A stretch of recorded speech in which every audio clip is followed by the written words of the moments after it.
Wir haben sehr offensiv gespielt, mit sehr viel Mut. Ich habe gehofft, er schlägt hinten rein ins Seitentäschle. Wir wollen den Titel haben, wir müssen jetzt auf uns schauen, wir müssen alle 3 Spiele gewinnen.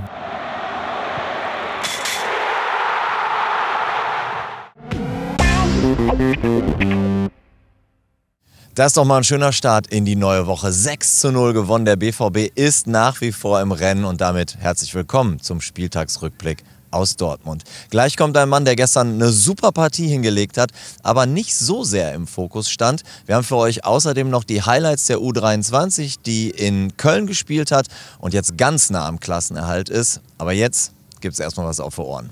Da kommt die Hereingabe in den Strafraum, da kommt der Kopfball und der kleine Adeyemi köpft den Ball ins Tor. Karim Adeyemi. Pass in die Mitte, Tor! Tor! Sebastian Haller war's. Julian Brandt, Julian, Donny Malen, 37. Minute, 3:0. 20 Meter sind es noch, linker Schuss und dann ist der Torwart da und dann springt der Ball doch ins Tor. Castells lenkt den Schuss von Bellingham zunächst an die Latte und dann tickt er auf und tickt ins Tor. Und deshalb hat Haller die Möglichkeit, Adeyemi! Karim Adeyemi, 59. Minute.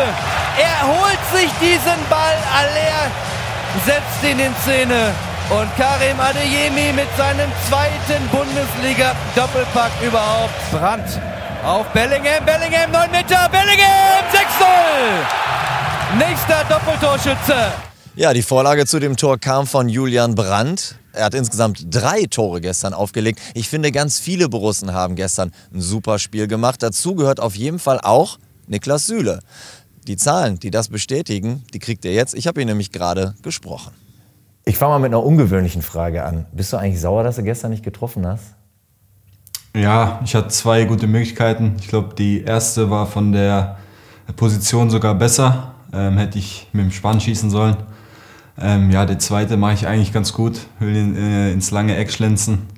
Ja, hätte gern getroffen gestern, aber wir haben ja noch 3 Spiele. Es gibt so eine Zeitlupe, Hintertor von dem zweiten, wo man wirklich sieht, wie du den eindrehst. Und man hat auch das Gefühl, du triffst ihn perfekt und er geht auch, schlägt auch unten ein. Was hast du für ein Gefühl gehabt, als er deinen Fuß verlassen hat? Ja, ich habe relativ schnell den Ball angenommen und gleich geschossen. Deswegen habe ich gar nicht so den Ball verfolgen können. Ich habe gehofft, er schlägt hinten rein ins Seitentäschle. Aber ja, ein bisschen vorbei, leider. Ist das eigentlich, weil mir ist aufgefallen, du hast dich vorne viel eingemischt, Mats hat sich vorne auch viel eingemischt. Ist das ein Auftrag vom Trainer oder wie kommt das? Ja, es kommt ja immer ein bisschen drauf an, gegen wen wir spielen, wie der Gegner uns auch spielen lässt, wie wir andribbeln können. Ich glaube, dass wir schon Verteidiger im Kader haben, die eher auch ja, gute Qualitäten im Offensivbereich haben. Und wir versuchen immer natürlich auch das Spiel mit anzukurbeln. Gerade daheim, wo wir relativ viel Ballbesitz haben, gelingt uns das oft ganz gut. Auswärts könnten wir da, glaube ich, als Mannschaft und auch wir hinten noch mutiger auftreten, noch mehr ja, andribbeln und mehr Ruhe mit dem Ball haben. Und ich denke, gestern hatten wir natürlich auch sehr viel Ballbesitz und da hat sich das ergeben. Viel Ballbesitz und ich habe mir deine Statistik mal angeguckt. 98% Passquote, 100% gewonnene Zweikämpfe. Das ist schon extrem stark. Also inwiefern fühlst du dich jetzt gerade auch auf so einem Top-Level? Ja, ich glaube, dass wir gestern allgemein viel Kontrolle hatten im Spiel. Wir haben richtig gut ins Spiel reingefunden. Ich glaube, die ersten 5 bis 10 Minuten hatte jeder von uns den Eindruck, dass wir heute keine Punkte daheim verlieren. Wir haben sehr offensiv gespielt, mit sehr viel Mut. Haben uns dann auch mit dem 1:0 belohnt, hatten dann eine kleine Phase, wo wir ein bisschen nachgelassen haben. Da hatte Wolfsburg dann 1, 2 gute Kontermöglichkeiten, aber ansonsten war das defensiv auch sehr gut. Und ja, wie gesagt, wir haben mittlerweile so eine Heimmacht entwickelt. Wir sind, glaube ich, das heimstärkste Team dieses Jahr in der Bundesliga und das kommt nicht von irgendwo her. Und dann haben wir einfach nicht aufgehört. Wir haben nicht aufgehört nach dem 2:0, nach dem 3:0, was wir eigentlich auch die letzten Wochen hätten machen sollen, weil wir da manchmal für bestraft wurden. Und ja, das muss der Weg sein. Und wenn ich dann mich da auch einbringen kann, mir sind die Werte eigentlich relativ, wenn ich so sagen kann, scheißegal. Okay. Sondern eher einfach nur, wenn ich mit einer konzentrierten Leistung und auch mit Ball meinen Teil dazu beitragen kann, dann ist das für mich schön. Du hast es schon angesprochen, ich fand es total bemerkenswert, dass ihr nach einem sicheren 3:0, ihr geht in die Pause und ihr macht eigentlich genau da weiter in der zweiten Halbzeit. Inwiefern habt ihr das in der Pause in der Kabine nochmal angesprochen oder wie war das? Ja, ich meine, man darf immer Fehler machen, aber wir haben wirklich dieses Jahr bewiesen, dass wir den einen oder anderen Fehler zu oft gemacht haben.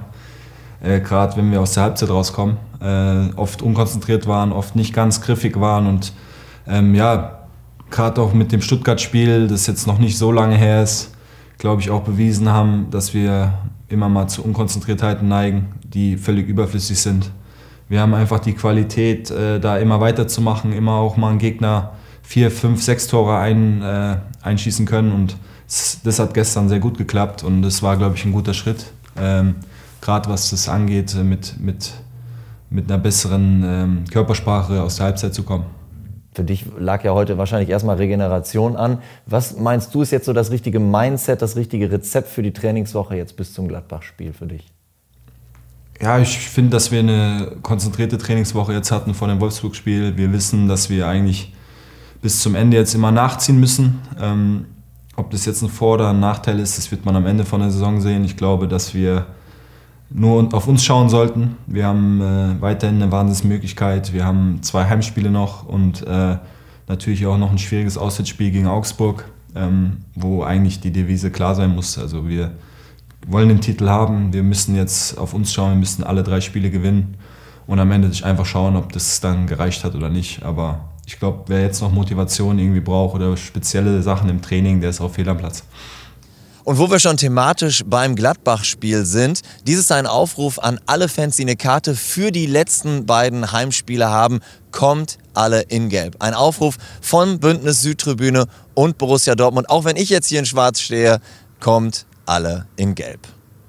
Weil das hier aber ein Spieltagsrückblick ist, schauen wir am Ende nochmal auf unsere U23. Die hat bei Viktoria Köln 1:1 gespielt und ist jetzt wirklich ganz nah dran am Klassenerhalt. Gebt euch mal das Tor von Can Özcan für den BVB. Ich sag schon mal Tschüss aus Dortmund.